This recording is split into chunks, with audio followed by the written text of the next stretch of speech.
Tuhan bersamamu. Dan bersama rohmu. Inilah Injil suci menurut Santo Matius. Dimuliakanlah Tuhan.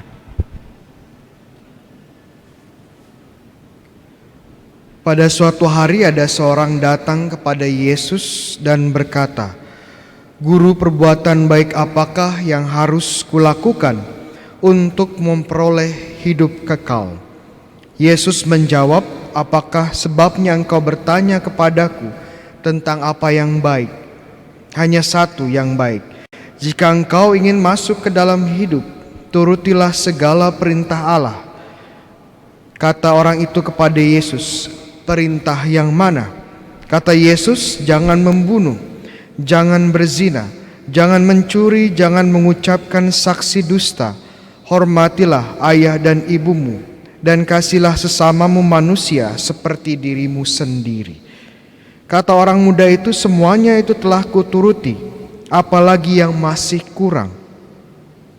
Lalu Yesus berkata, "Jika engkau hendak sempurna, pergilah, jualah segala milikmu dan berikanlah itu kepada orang-orang miskin, maka engkau akan memperoleh harta di surga. Kemudian datanglah kemari dan ikutilah aku."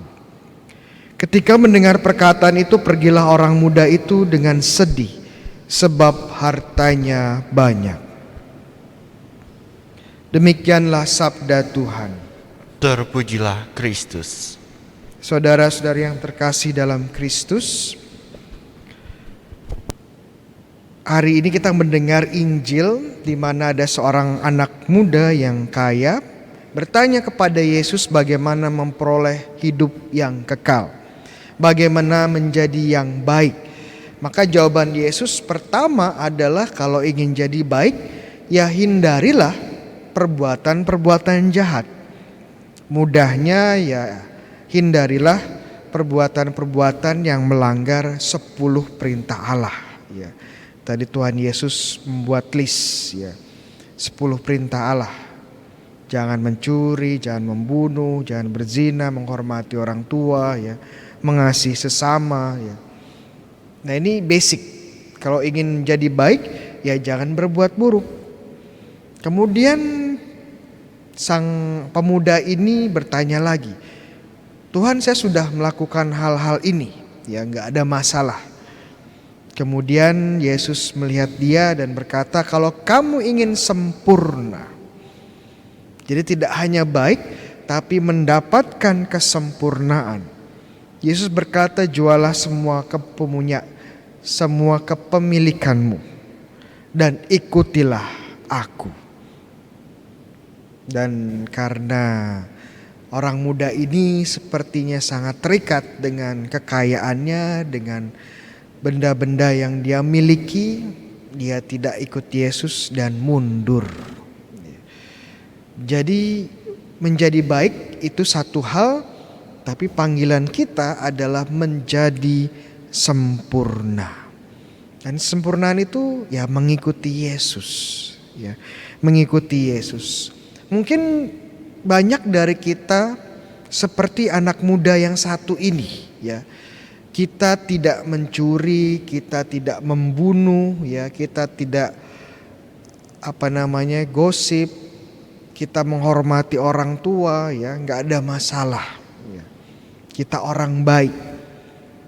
Dan sebagai orang muda tentunya kita punya banyak energi, ingin mengejar mimpi kita, mengejar karir kita, mengejar mimpi-mimpi, ambisi dan rencana kita, ya. Tapi Tuhan Yesus bilang hari ini, ya, kalau kita ingin sempurna, ikutilah Dia. Dan kita lihat memang banyak santo-santa, ya, yang meninggalkan semua untuk ikut Yesus. Contohnya Santo Fransiskus Assisi. Dia dari keluarga pedagang kain. Dia tinggalkan semua, ya, ikut Yesus.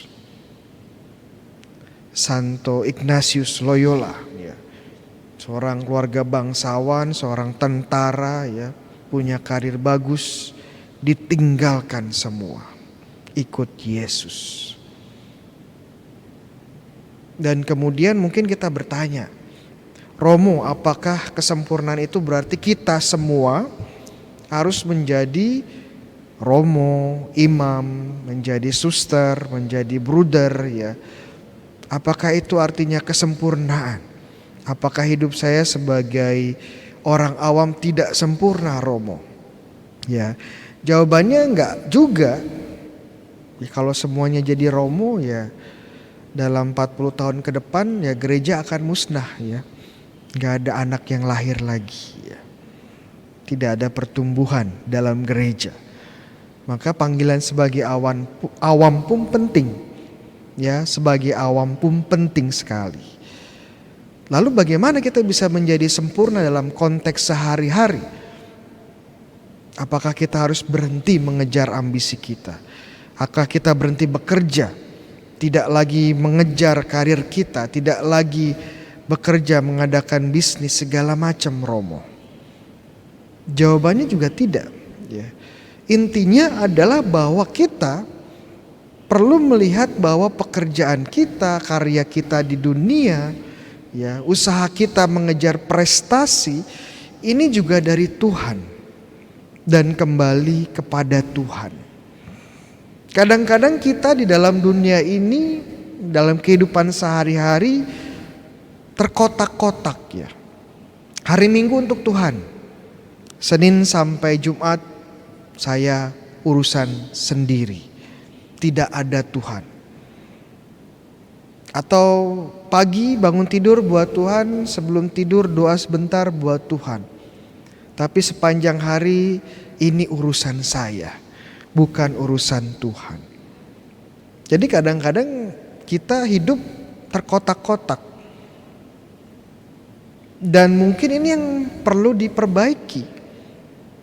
Bahwa sepanjang hari pun, sepanjang detik, setiap waktu itu milik Tuhan sebenarnya. Lalu bagaimana, Romo? Apakah setiap detik kita harus berdoa? Setiap jam kita harus brevir? Setiap 2 jam kita harus rosari? Ya, kita di tengah pekerjaan lagi rapat, sebentar bos, saya mau rosari dulu ya. Ya gak bisa. Lalu bagaimana, Romo? Ya kita persembahkan apa yang kita kerjakan kepada Tuhan. Jadikanlah pekerjaan kita sehari-hari, tugas kita sehari-hari, usaha kita sehari-hari sebagai doa kita, sebagai persembahan kita. Di awal hari kita berdoa, Tuhan, hari ini saya bersyukur atas hari yang baru, saya akan bekerja, bertugas sebagai seorang ayah, seorang ibu, pekerja, dan saya persembahkan ini. Dan saat akhir hari kita kembali dalam doa, Tuhan, ini pekerjaan saya, hidup saya hari ini saya persembahkan kepadamu. Jadi usaha kita semuanya kembali kepada Tuhan. Tidak ada pengkotak-kotakan. Ini persembahan hidup kita.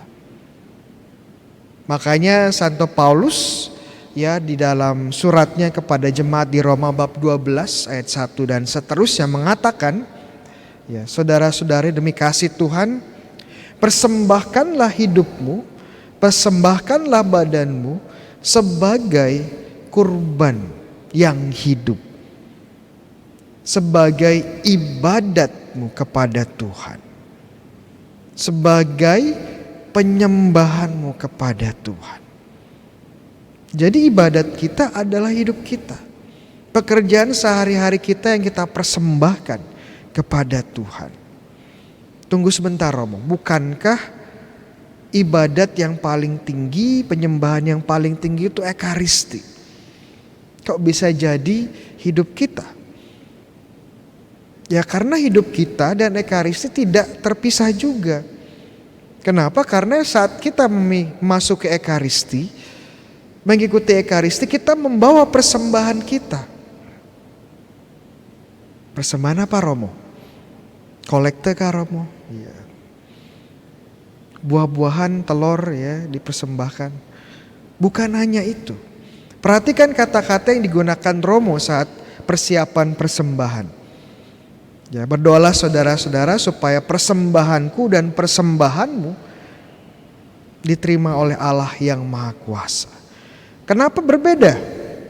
Kenapa nggak cukup persembahan kita diterima? Kenapa romonya bilang persembahanku dan persembahanmu? Karena memang persembahannya berbeda. Yang dipersembahkan romo, ya roti anggur yang akan menjadi tubuh dan darah Kristus. Yang dipersembahkan umat adalah hidup teman-teman sekalian. Adalah kerja usaha sehari-hari teman-teman sekalian. Adalah pengorbanan sehari-hari yang dilakukan teman-teman. Ini yang dipersembahkan dalam Ekaristi dan disatukan dengan kurban Yesus sendiri. Sehingga menjadi persembahan yang paling menyenangkan, yang paling pantas untuk Allah. Ini ibadat kita. Jadi hidup sehari-hari itu bisa menjadi berkat, bisa menjadi ibadat saat kita mempersembahkan kepada Tuhan.